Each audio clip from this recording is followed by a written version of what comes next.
굿모닝 큐티 가족 여러분, 주말이 다가오는 Throwback Thursday입니다. 오늘은 매년 11월 14일 세계 당뇨병의 날을 기념하는 날입니다.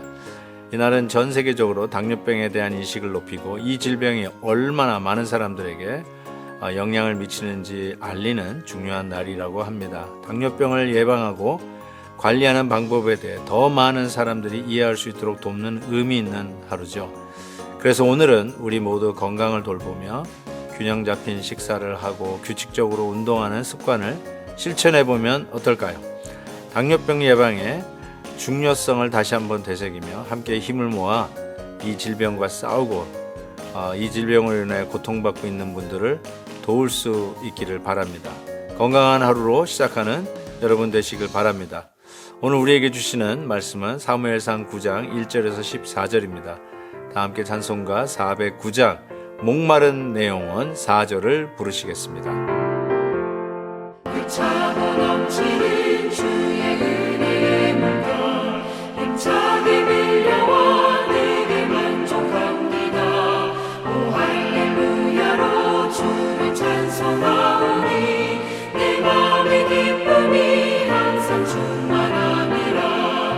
예수의 사랑 예수의 사랑 바다 물결같이 내게 임하니 영광의 물결에 온전히 쌓여서 내 영혼의 기쁨 한량없도다. 베냐민 지파에 기스라 이름하는 유력한 사람이 있으니 그는 아비엘의 아들이요 스롤의 손자요 베고라스의 증손이요 아비야의 현손이며 베냐민 사람이더라. 기스에게 아들이 있으니 그의 이름은 사울이요 준수한 소년이라. 이스라엘 자손 중에 그보다 더 준수한 자가 없고 그는 모든 백성보다 어깨 위만큼 더 컸더라. 사울의 아버지 기스가 암나귀들을 잃고 그의 아들 사울에게 이르되 너는 일어나 한 사환을 데리고 가서 암나귀들을 찾으라 하매 그가 에브라임 산지와 살리사 땅으로 두루 다녀보았으나 찾지 못하고 사알림 땅으로 두루 다녀보았으나 그곳에는 없었고 베냐민 사람의 땅으로 두루 다녀보았으나 찾지 못하니라. 그들이 숲 땅에 이른 때에 사울이 함께 가던 사환에게 이르되 돌아가자. 내 아버지께서 암나귀 생각은 고사하고 우리를 위하여 걱정하실까 두려워하느라 하니 그가 대답하되 보소서 이 성읍에 하나님의 사람이 있는데 존경을 받는 사람이라. 그가 말한 것은 반드시 다 응하나니 그리로 가사이다. 그가 혹 우리가 갈 길을 가르쳐 줄까 하나이다 하는지라. 사울이 그의 사환에게 이르되 우리가 가면 그 사람에게 무엇을 드리겠느냐. 우리 주머니에 먹을 것이 다하였으니 하나님의 사람에게 드릴 예물이 없도다. 무엇이 있느냐 하니 사환이 사울에게 다시 대답하여 이르되 보소서 내 손에 은 한 세겔의 4분의 1이 있으니 하나님의 사람에게 드려 우리 길을 가르쳐 달라 하겠나이다 하더라. 옛적 이스라엘의 사람이 하나님께 가서 물으려 하면 말하기를 선견자에게로 가자 하였으니 지금 선지자라 하는 자를 옛적에는 선견자라 일컬었더라. 사울이 그의 사원에게 이르되 내 말이 옳다. 가자 하고 그들이 하나님의 사람이 있는 성읍으로 가니라. 그들이 성읍을 향한 비탈길로 올라가다가 물 기르러 나오는 소녀들을 만나 그들에게 묻되 선견자가 여기 있느냐 하니 그들이 대답하여 이르되 있나이다. 보소서 그가 당신보다 앞서갔으니 빨리 가소서. 백성이 오늘 산당에서 제사를 드리므로 그가 오늘 성읍에 들어오셨나이다. 당신들이 성읍으로 들어가면 그가 먹으러 산당에 올라가기 전에 곧 만나리이다. 그가 오기 전에는 백성이 먹지 아니하나니 이는 그가 재물을 축사한 후에야 정함을 받은 자가 먹음이니이다. 그러므로 지금 올라가소서 곧 그를 만나리이다 하는지라. 그들이 성읍으로 올라가서 그리로 들어갈 때에 사무엘이 마침 산당으로 올라가려고 마주 나오더라. 우리가 가끔 이야기하는 것이 사람은 참 안 변한다 이런 말 우리 자주 하지 않습니까? 여러분의 생각에 사람은 변합니까? 아니면 변하지 않습니까? 나쁜 사람은 여전히 나쁜 것 같기도 하고 좋은 사람은 꾸준히 그 태도와 그 언어와 사람을 대하는 모습들 보면은 꾸준히 착한 것 같기도 하고 그런 면에서는 참 안 변한다라는 생각도 해보지만 우리가 사람이 변하지 나쁜 데서 좋은 것으로 변한 것을 믿지 않으면 우리가 예수 믿는 어떤 보람이라고 그럴까요? 이 변화의 능력을 우리가 결단코 체험하지 못할 것이라고 생각합니다. 그러나 우리가 분명히 믿는 건 사람은 좋은 면에서 예수 안에서 복음 안에서 변한다는 걸 우리는 분명히 믿습니다. 오늘 말씀을 제가 이렇게 시작하는 이유는 드디어 하나님이 그렇게도 원치 않는다고 했는데도 다른 이방인 나라들처럼 우리에게도 왕을 달라 그렇게 쫄라대니까 하나님이 결국 허락을 하세요. 허락을 했기 때문에 이것이 어쩌면 하나님이 인정하신 것이다 이렇게 생각할 수 있겠지만 오늘 그들이 요구하는 대로 왕을 주시는데 그 초대 왕이 베냐민 지파에 속한 기스라고 하는 사람의 아들 사울이 그 초대 왕으로 우리 하나님께서 이렇게 인도하는 것을 보게 됩니다. 이 사울은 어떤 사람인가 봤더니요. 2절에 기스에게 아들이 있으니 그의 이름은 사울이요 준수한 소년이라. 이스라엘 자손 중에 그보다 더 준수한 자가 없고 키는 모든 백성보다 어깨 위만큼 더 컸더라. 이 준수하다는 말이 사람의 어떤 된됨이 인격적인 면에서도 준수하다는 표현을 쓰는데 외모를 보고 이야기할 때도 이 준수란 말을 쓰는 것 같습니다.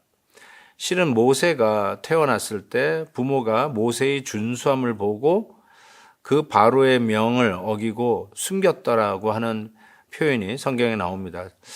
여기서도 준수한 바로 그 기스의 아들 사울에 대해서 이야기를 하는데 이 부분은 어떤 영적인 통찰력보다는 외모에 대해서 쓰는 준수함이 아닌가 싶어요. 바로 이어서 키가 모든 백성보다 어깨 위만큼 컸더라. 우리도 키 큰 사람 보면 멋있잖아요. 키 큰 게 단점보다는 장점이 훨씬 많다라고 생각합니다. 많은 자매님들이 자기는 키 큰 남자하고 결혼하겠다 하는 말을 듣는 거 보면 저는 뭐 키 작은 남자하고 결혼하겠다고 하는 얘기를 들어본 적이 없으니까요. 그래서 키 크다는 것은 어떤 외모적인 장점을 말하고 있는 것이 분명합니다. 사울이 그렇게 준수한 자였습니다.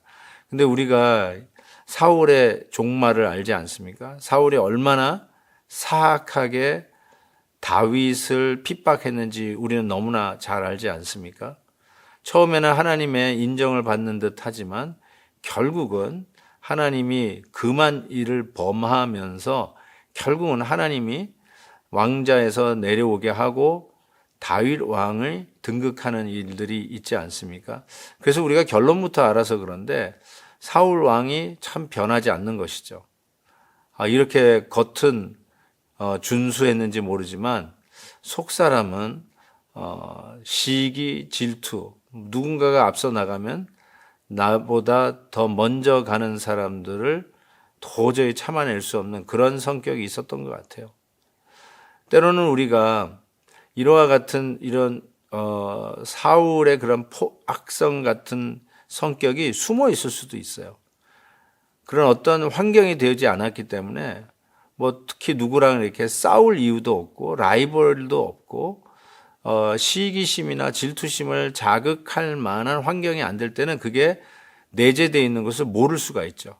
그러다가 그런 환경이 되면 자기가 이전에 그런 줄 몰랐는데 그와 같은 시기심, 질투심, 그래서 그런 것이 포악하게 표면화될 수 있는 가능성이 있다라고 저는 생각합니다. 자기 자신을 참 들여다보는 것, 이게 참 중요하죠. 내가 나에게 이런 모습이 있었다는 것을 모르는 경우도 얼마나 많이 있습니까? 저는 어떤 책임을 맡기 전까지는 내가 이렇게 무책임하고 아니면 너무나도 이렇게 초연하고 달관하는 성격인지 몰랐다가 책임을 맡은 후에야 그것을 깨닫게 되는 경우가 많다라고 하는 경우도 있습니다. 어떤 사람 상당히 겉보기에는 꼼꼼하고 자기 앞가림을 잘할 줄 알았는데 책임을 맡고 나니까 그 책임이 여기저기 뻥꾸가 나는 여기저기 구멍이 나서 어쩔 줄 모르는 그런 경우도 없지 않아 있습니다. 그래서 사람이 한번 그런 어떤 책임, 어떤 중요한 일들을 통해서 검증받아 보는 것도 참 중요한 일이 아닌가라는 생각을 해봅니다. 문제는 무엇이냐면 우리가 과연 예수 그리스도 안에서 변화된 삶을 매일매일 체험하고 있느냐는 것이죠. 계속 좋아지고 계십니까? 아니면 예수를 믿었는데도 불구하고 계속 악화되고 있습니까? 아니면 전혀 변화하는 그런 삶을 체험하지 못하고 그냥 제자리에 정체되어 있는 삶은 아닙니까? 예수님을 닮아가고 계십니까? 작년보다는 닮아가고 계십니까? 작년보다는 좀 더 참고 인내하고 계십니까? 인간관계가 좀 더 원만해지셨습니까? 아니면 사사건건 부딪히고 내 의견, 내 주장을 하면서 계속해서 부딪히십니까? 예수 안에서 내가 정말로 변화가는 삶을 살고 있는지를 검증해 보는 것은 아주 중요하다고 생각합니다. 오늘 말씀 속에 비교되는 사무엘은 여전히 산당에 제사를 드리러 가는 길에 사무엘을 찾는 사람에게 이렇게 이야기하지 않습니까? 13절, 당신들이 성읍으로 들어가면 그가 먹으러 산당에 올라가기 전에 곧 만나리이다. 하나님을 예배하고 하나님을 섬기는 일이 꾸준했던 사무엘이 대조적으로 등장합니다. 그 사람 예배 드리는 그 자리에 가면 만날 수 있어. 절단코 예배 자리를 건너지 않는 그 성실함이 대조적으로 등장하죠. 우리의 삶은 어떻습니까? 하나님 앞에 점점 나아지고 향상되고 있는지 아니면 제자리에 멈춰서 있는지 오늘 말씀을 통해서 정직하게 들여다보고 회개하고 말씀으로 전진할 수 있기를 바랍니다. 하나님 아버지, 정말 사람은 잘 변하지 않지만 복음 안에서 우리는 변할 줄 믿습니다. 변화시켜 주옵소서. 예수님의 성품 닮아가게 하여 주옵소서. 예수님의 이름으로 기도하옵나이다. 아멘. 내일 또 뵙겠습니다.